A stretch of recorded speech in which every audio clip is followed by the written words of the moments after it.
Blind sharks chasing scuba diving women in an underwater labyrinth of caves. Sign me up.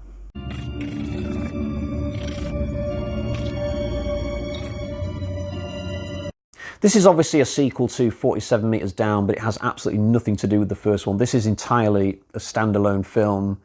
So it could have been called Jaws 5, Deep Blue Sea 4. What difference would it have made? There is one connection to the original, which is that the director Johannes Roberts is back. Not that you'd be able to tell from watching the two films back to back, because stylistically they feel very different. Although I can imagine that that was a deliberate choice on Roberts' part. I doubt he would have wanted to have made two films that felt more or less the same. There's no reference to 47 Meters, though, this time in the story. In the original film, the title was actually part of the plot. You know, the two characters played by Mandy Moore and Claire Holt, they actually were 47 meters beneath the ocean's surface. This time around, there's no mention of the exact depth that the characters are at any point. So this time around, there are 4 girls instead of 2. That they're a lot younger this time, 18, 19, 20. And collectively, they go scuba diving in this series of underground caves.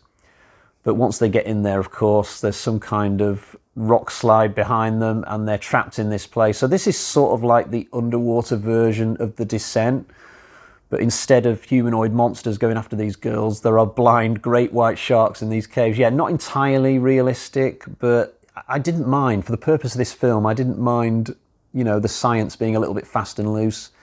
Xenomorphs are completely unrealistic, but I still love aliens, you know. The casting choices are interesting for this. I've never seen any of the 4 girls in this film before. One of them is Corinne Fox, who is the daughter of Jamie Foxx. Now, this wouldn't have normally made me sit up and take much note, but for the fact that one of the other girls in the quartet is called Sistine Stallone. Guess who she's the daughter of?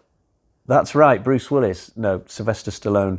So it's easy to imagine that some backhanders went on behind the scenes when it came to the casting of this. Although, to be fair, all four girls acquit themselves very well. They're not quite up to the standards of Mandy Moore and Claire Holt from the first film, but I feel like that's more to do with the inexperience of these particular girls more than natural talent. And also, Mandy Moore and Claire Holt had a much bigger share of the stage to work with. These 4 are kind of struggling for the same space a little bit, and they're all wearing scuba gear half the time. It's not easy for each of them to distinguish themselves from each other as the film goes on. Could Sylvester Stallone have actually given Sistine Stallone any tips for this? You know, well, you know, I never did no shark movie, Sistine. I was in Rocky 5 with a guy called Duke. He was a bit of a shark, not a normal kind of shark, but still, you've got to watch out for people like that. You know what I'm saying?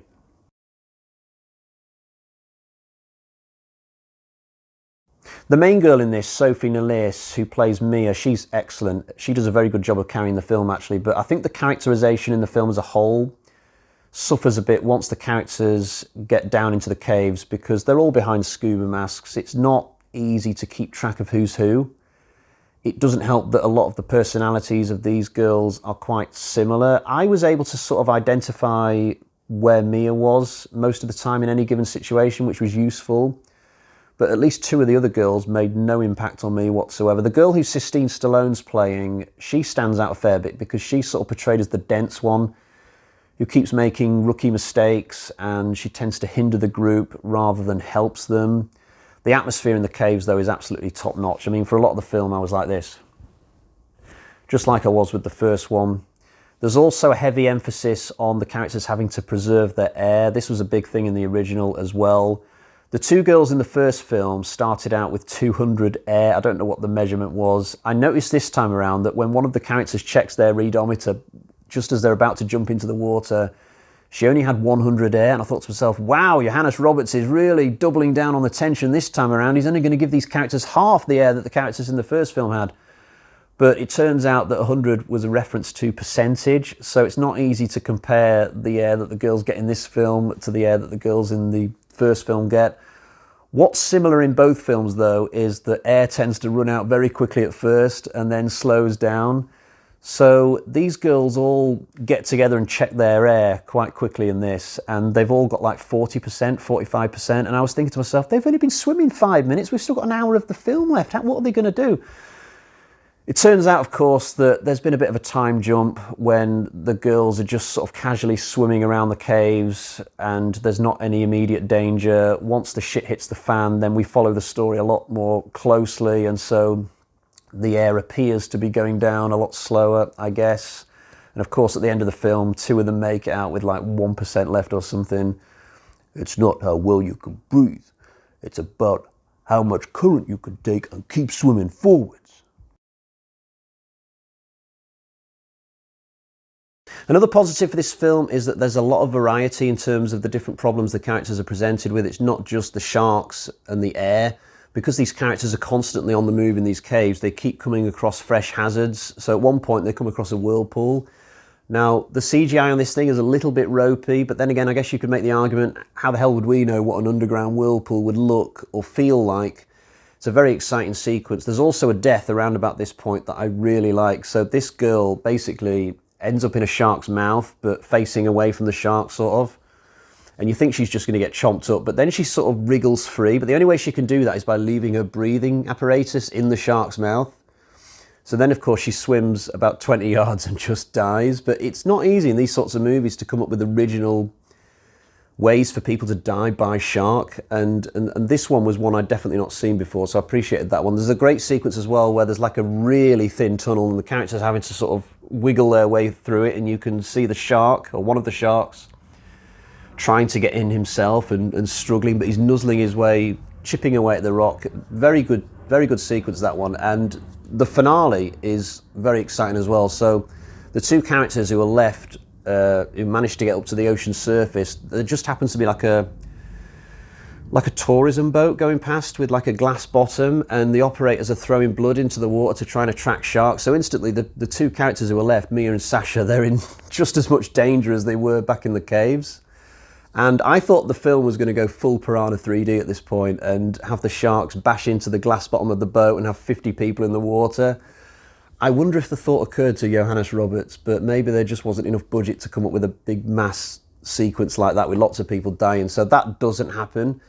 Another thing that I wished might have occurred, so there's this character, I think her name's Catherine, she's a school bully, and at the start of the movie, she pushes Mia into a swimming pool at school just for kicks, just to amuse her friends, and you think, wow, what a bitch. And then she disappears for the entire length of the movie, only to resurface, no pun intended, right at the end on this tourism boat.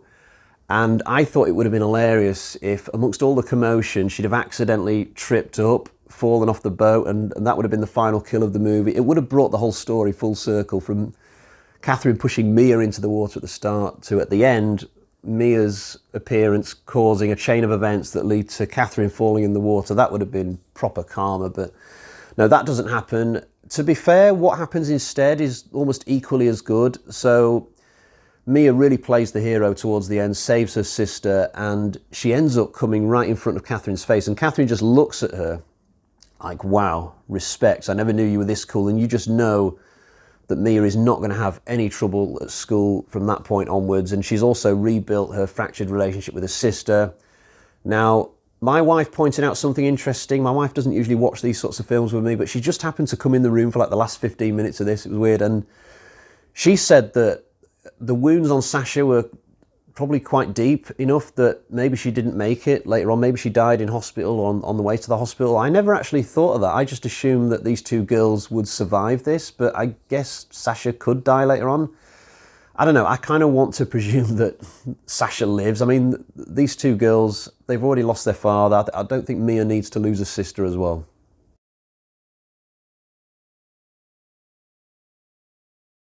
In terms of negatives, I think I've been sort of mentioning those now and again throughout the review anyway, though there is one that I've not mentioned yet, which is a little moment that comes right at the end. So Mia grabs some kind of flare pistol gun thing and then jumps in the water to save her sister, and the moment that she fires it at this shark is a little bit hokey. And I don't fully buy that this particular shark would be swimming around for so long with Sasha in its jaws and yet not completely chew her up. So I don't think the film needed that little moment. There's already this action bit just before it where Mia ends up in a shark's mouth and she has to stab at its eyes. Just leave that as your exciting little moment at the end. You don't need to double up and have Sasha go in a shark's mouth as well, just my opinion. On the whole, I do really like this film. I'll quickly show you the version that I've got.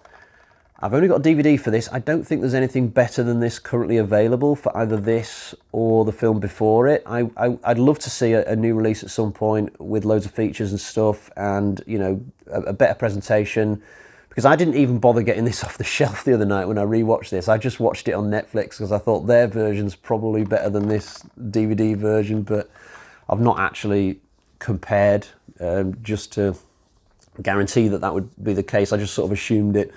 Right, let's get to the bag of terror and find out what sort of score I'm going to give this film.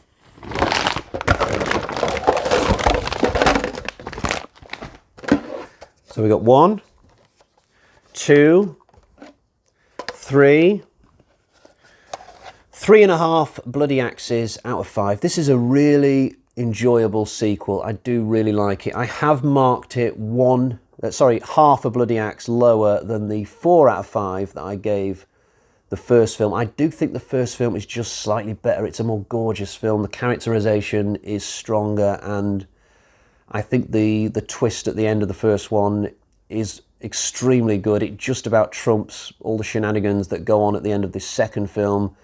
But on the whole, these two films are extremely good, and I sort of hope that they do make another one day, although I suspect that this will probably be it. I don't know if Johannes Roberts has any motivation for doing a third, whether he'd even be allowed to do it. I honestly haven't really studied how well this did in terms of box office receipts and DVD receipts and all those kind of things. Right, that's it for today. I'll be back soon with another review. Until next time, cheerio.